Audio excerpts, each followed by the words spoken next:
Jadi yang disembelih ialah Nabi Ismail. Itu hujah yang pertama. Sandaran kita yang kedua, kita percaya peristiwa penyembelihan ini berlaku di Mekah. Jadi siapakah yang duduk di Mekah? Nabi Ismail ke Nabi Ishak? Jawapan dia, kita pun tahu yang duduk di Mekah ialah Nabi Ismail. Nabi Ishak dia duduk di Palestin, dia tak duduk di Mekah. Jadi apabila penyembelihan itu berlaku di Mekah, anak yang manakah yang disembelih? Dah tentulah Nabi Ismail, sebab dia duduk di Mekah. Nabi Ishak dia tak datang ke Mekah, dia duduk di Palestin. Itu sandaran yang kedua. Sandaran yang ketiga, dalam surah As-Saffat itu cerita dia berurutan. Kita tengok daripada ayat 100. Nabi Ibrahim dia berdoa, "Wahai Tuhanku, kurniakanlah kepadaku anak yang termasuk dalam kalangan orang-orang yang soleh." Masa Nabi Ibrahim berdoa ni, dia tak ada anak lagi. Sebab itu dia berdoa, bagilah anak. Anak tu nanti akan jadi orang yang soleh. Ayat Quran ni kita boleh guna untuk kita doa kepada anak-anak kita. Surah As-Saffat ayat 100. Lalu kami berikan kepadanya berita yang menggembirakan, bahawa dia akan beroleh seorang anak yang penyabar. Lepas dia berdoa tu, datang malaikat beritahu, datang wahyu beritahu, kamu akan dapat seorang anak yang penyabar. Tapi ayat Quran tak sebut siapa nama anak tu. Sungguh pun tak sebut, kita fahamlah. Anak dia yang pertama ialah Nabi Ismail. Dan anak ni pula dikaitkan dengan kesabaran. Kenapa dikaitkan dengan kesabaran?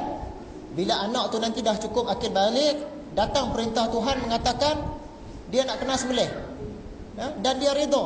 Dia kata, tak apalah, sembelihlah, ada Tuhan suruh, saya redha, saya sabar. Sebab itu anak ni dikaitkan dengan kesabaran. Maka ketika anaknya itu sampai kepada peringkat umur yang membolehkan dia berusaha bersama-sama dengannya, maksudnya anak ni tadi kecil, besar sampailah akil balik, boleh kerja dengan bapak dia dah. Nabi Ibrahim berkata, "Wahai anak kesayanganku, sesungguhnya aku melihat dalam mimpi bahawa aku akan menyembelih kamu. Maka fikirkanlah apa pendapatmu." Anaknya menjawab, "Wahai ayah, jalankanlah apa yang diperintahkan kepadamu. InsyaAllah ayah akan mendapati aku dari kalangan orang-orang yang sabar." Dikait dengan sifat sabar. Setelah keduanya berserah bulat-bulat, yakni buat perintah tu, dan Nabi Ibrahim merebahkan anaknya dengan meletakkan iringan mukanya di atas tumpuk tanah. Nabi Ibrahim pun dia nak sembelih anak dia, walaupun dia sedih. Serta kami menyerunya, "Wahai Ibrahim," ni malaikat lah cakap ni, "engkau telah menyempurnakan maksud mimpi yang engkau lihat itu. Demikianlah sebenarnya kami membalas orang-orang yang berusaha mengerjakan kebaikan. Sesungguhnya perintah ini adalah satu ujian yang nyata, dan kami tebus anaknya itu dengan seekor binatang sembelihan yang besar." Dia nak sembelih Nabi Ismail, digantikan dengan seekor binatang yang besar. Kata ulama, binatang tu mungkinlah kibas, sejenis kambing. Jadi Nabi Ismail selamat daripada disembelih. Dan kami kekalkan namanya harum dalam kalangan orang-orang yang datang kemudian. Maksud dia, cerita penyembelihan Nabi Ismail ni sampai zaman sekarang ni orang akan ingat. Salam sejahtera kepada Nabi Ibrahim.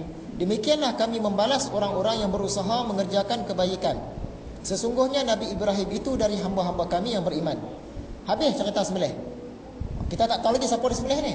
Dan bila Quran dia sebut wa, maksud dia dan tu dia bersambung dengan cerita sebelum dia. Maksud dia selepas daripada sembelih tu, ada cerita selepas dia, iaitu kami berikan pula kepadanya berita yang menggembirakan bahawa dia akan beroleh Ishak. Selepas sembelih itu, dia dapat berita, malaikat beritahu kamu akan dapat anak seorang lagi, iaitu Ishak. Jadi siapakah yang disembelih tadi? Dah tentulah Nabi Ismail. Takkan Ishak tak lahir lagi dah sembelih dah. Jadi yang disembelih tadi Nabi Ismail. Ayat Quran ni secara turutannya menunjukkan Nabi Ismail lah yang disembelih. Disebabkan Nabi Ibrahim dia sanggup korbankan anak dia, sanggup ikut perintah Tuhan nak sembelih anak dia Ismail, daripada nak mati seorang anak tu tadi selamat, dapat pula seorang lagi anak. Tuhan bagi ganjaran, dapat 2 orang anak. Seterusnya, sandaran kita yang keempat, yang mengatakan bahawa Nabi Ismail lah yang disembelih, bukannya Nabi Ishak. Kita ambil daripada kitab Bible pula. Kitab Injil, kitab Bible, Alkitab yang dipercayai oleh orang-orang Yahudi dan orang-orang Nasrani. Dalam kitab Kejadian 16 ayat 16, Nabi Ibrahim ni dia sebut Abram. Abram berumur 86 tahun ketika Hagar ni Siti Hajar melahirkan Ismail baginya. Masa Nabi Ibrahim umur dia 86 tahun, masa tu lahir Nabi Ismail. Kitab Kejadian 21 ayat 5. Adapun Ibrahim berumur 100 tahun ketika Ishak anaknya lahir baginya. Masa Nabi Ibrahim umur 100 tahun pula lahir anak dia Ishak. Jadi siapa yang lahir dulu? Nabi Ismail lahir dulu. Ni bukti daripada kitab Bible sendiri. Tapi orang-orang Yahudi ni, kenapa dia katakan Nabi Ishak yang disembelih? Sebab dia nak naik bangsa dia. Daripada Nabi Ibrahim lahir dua anak yang utama, ada anak lain lagi. Nabi Ismail satu, Nabi Ishak satu. Nabi Ismail ni nanti dia akan lahirkan bangsa Arab, iaitu keturunan Nabi Muhammad.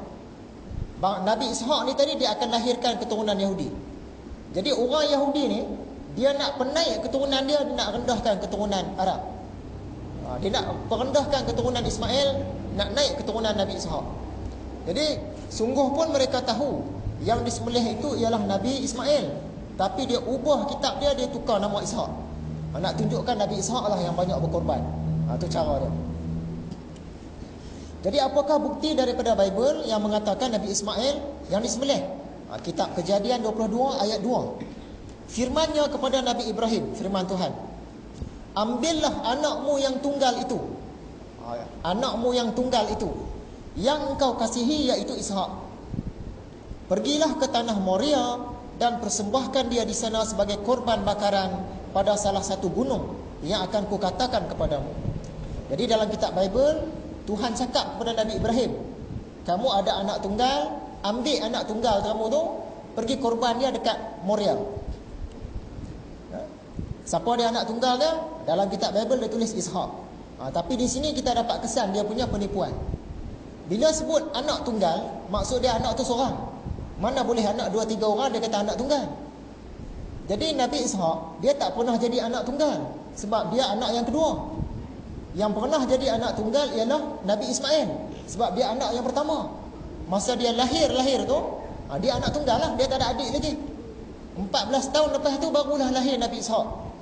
Jadi yang pernah jadi anak tunggal ialah Nabi Ismail. Jadi ayat ini dia dah ubah.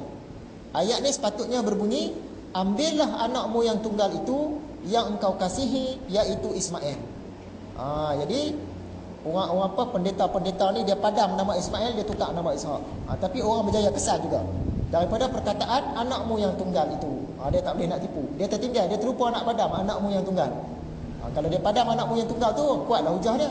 Tapi dia terlupa nak padam. Di manakah tanah Moria? Dalam kitab Bible dia sebut tanah Moria.